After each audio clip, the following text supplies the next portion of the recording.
दोस्तों, आज की कहानी एक लेस्बियन मां की है जो सहेली से संबंध बनाने की वजह से कर देती है मासूम बेटे का कत्ल।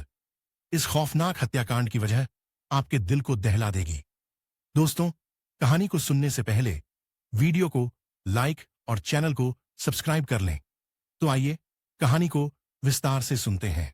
बंगाल की राजधानी कोलकाता से करीब 17 किलोमीटर दूर हुगली जिले का उत्तरपाड़ा इलाका है।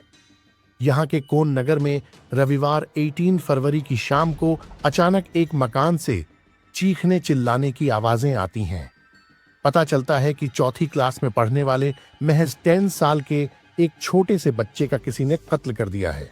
कत्ल भी ऐसे वैसे नहीं, बल्कि ईंट और दूसरी भारी चीजों से उसके सिर पर वार कर, हाथ की नसें काट और चाकू मारकर। घटना के बाद घर वाले सदमे में आ गए। हत्या की सूचना मिलते ही उत्तरपाड़ा की पुलिस मौका-ए वारदात पर पहुंची। पुलिस के साथ साथ सीन ऑन ऑफ क्राइम के मुआयने और एविडेंस कलेक्शन के लिए फॉरेंसिक एक्सपर्ट्स की एक टीम भी आई। आनन फानन में मामले की तफ्तीश शुरू की, लेकिन किसी को भी ये बात समझ में नहीं आती कि आखिर इतने छोटे से बच्चे की हत्या के पीछे कौन सी वजह हो सकती है। कातिल ने श्रेयांशु की हत्या तब की थी जब घर में कोई और नहीं था। श्रेयांशु के मम्मी पापा दोनों वर्किंग हैं।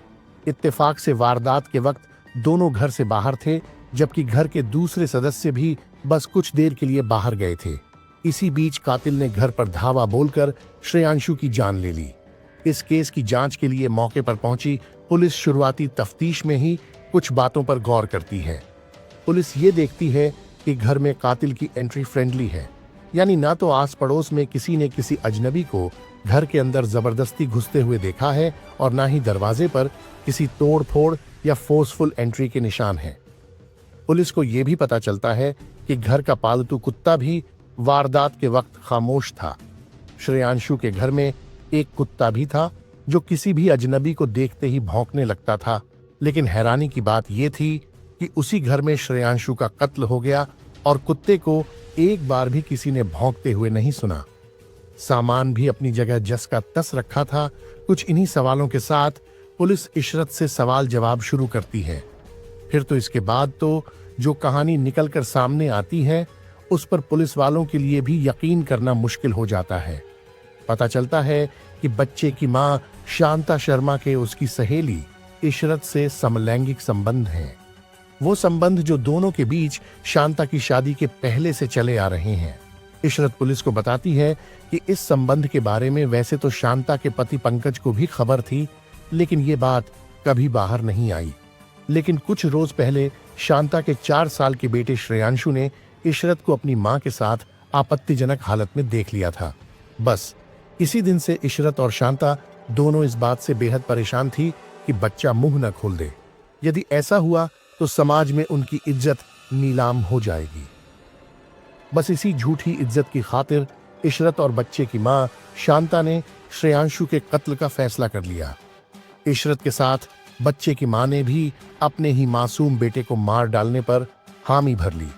इसके बाद पूरी प्लानिंग के तहत 18 फरवरी की रात को दोनों ने मिलकर श्रेयांशु पर हमला कर दिया।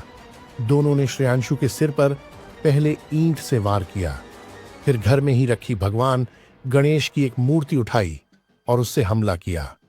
एक टूटे हुए टेबल से भी उसे कुचलने की कोशिश की। इसके बाद भी मां और उसकी सहेली का जी नहीं भरा, तो फिर दोनों ने घर में रखे किचन नाइफ से मासूम के हाथ की नसें काट डालीं। खून बहने से उसकी मौत हो जाए इसलिए एक के बाद एक कई बार चाकू भी मारे। पुलिस ने जब इस मामले का खुलासा किया तो लोगों के लिए कत्ल की इस वारदात में खुद बच्चे की मां के शामिल होने की कहानी पर यकीन करना मुश्किल हो गया। लेकिन पुलिस के पास मोबाइल की कॉल डिटेल, सीडीआर, मौका-ए वारदात पर मौजूद फिंगरप्रिंट और मोटिव जैसी बातों की सूरत में इशरत परवीन के साथ साथ मां शांता शर्मा के खिलाफ भी कई सबूत थे। जाहिर है उत्तरपाड़ा पुलिस ने एक मासूम की बेहद भयानक तरीके से की गई कत्ल की इस वारदात का खुलासा तो कर दिया है, लेकिन कत्ल के पीछे की कहानी जानकर पूरा का पूरा इलाका सकते में है। इस पर कोई सहज विश्वास नहीं कर पा रहा है। सीन ऑन ऑफ क्राइम को देखकर पुलिस ये भी जान चुकी थी कि ये मामला लूटपाट का नहीं है, क्योंकि बच्चे के घर में अकेले होने और उसका कत्ल हो जाने के बावजूद घर की सारी चीजें करीने से रखी हुई थीं। यानी वहां लूटपाट जैसी कोई वारदात नहीं हुई। ये सब बातें इस ओर इशारा कर रही थीं कि इस वारदात के पीछे परिवार के किसी जानकार का हाथ हो सकता है। असल में श्रेयांशु के घर में कातिल की फ्रेंडली एंट्री और कत्ल के दौरान कुत्ते का बिल्कुल चुप रहना इस बात की तरफ इशारा कर रहा था कि इस वारदात में परिवार के किसी बेहद करीबी इंसान का हाथ हो सकता है जो रेगुलर यहां आता जाता हो। लेकिन इसके बावजूद बगैर किसी सबूत के घर के किसी सदस्य पर हाथ डालना नामुमकिन था। अब पुलिस मामले की तह तक पहुंचने के लिए घर वालों से पूछताछ करती है। पूछताछ में पता चलता है कि श्रेयांशु की अब से कुछ ही रोज पहले अपने स्कूल में पढ़ने वाले एक सीनियर स्टूडेंट्स के साथ लड़ाई हुई थी और इसके बाद उसकी मां ने उस बच्चे के घर वालों से शिकायत भी की थी। लेकिन बच्चे के घर वालों के लिए ये बात समझ में परे थी कि कोई स्कूली बच्चा इतनी भयानक साजिश के पीछे हो सकता है। जाहिर है मामले की तफ्तीश कर रही पुलिस इस पहलू को भी खंगाल कर देख रही थी। अब संदिग्ध कातिलों की तलाश में पुलिस घर के सारे मेंबर्स के मोबाइल फोन की कॉल डिटेल्स की जांच करती है। इसके साथ ही आसपास लगे सीसीटीवी कैमरों की फुटेज भी खंगालती है। मोबाइल फोन की सीडीआर की जांच से पुलिस ये समझने की कोशिश करती है कि वारदात से पहले घर वालों की किनसे बात हो रही थी। बातचीत में कोई संदिग्ध नंबर भी था या नहीं। सीसीटीवी फुटेज में क्या कोई संदिग्ध कातिल वारदात के वक्त बच्चे के घर की तरफ आता जाता हुआ दिखाई दे रहा था या नहीं। इसी कोशिश में पुलिस की नजर एक ऐसी सीसीटीवी फुटेज पर पड़ती है जिससे उसका माथा ठनकता है। पुलिस को श्रेयांशु के घर के रास्ते में लगे एक सीसीटीवी कैमरे में वारदात से कुछ देर बाद एक महिला पैदल ही गुजरती हुई नजर आती है। महिला ने अपने चेहरे पर मास्क लगा रखा है। पुलिस इस महिला के बारे में पता करती है तो साफ होता है कि ये महिला कोलकाता के वाटगंज इलाके की रहने वाली है। उसका नाम इशरत परवीन है।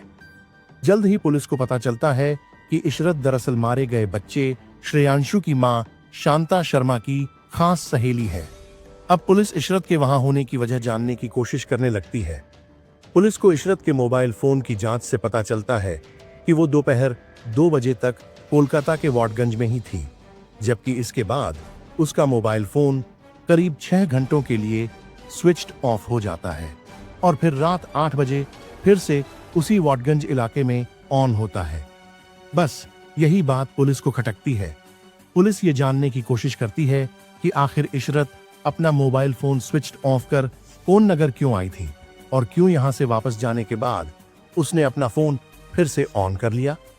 कहीं ऐसा तो नहीं कि इशरत वारदात के वक्त कौन नगर में अपनी सहेली और श्रेयांशु की मां शांता शर्मा से ही मिलने आई थी। इसके बाद पुलिस ने इशरत और शांता शर्मा को हिरासत में लेकर कड़ाई से पूछताछ किया तो इस सनसनीखेज हत्याकांड का खुलासा हो गया। दरअसल शांता और इशरत शादी से पहले से एक दूसरे को जानते थे। उनके बीच समलैंगिक संबंध था। परिजनों के दबाव में आकर उसने शादी तो कर ली थी, लेकिन अपनी सहेली से दूरी नहीं बना पा रही थी।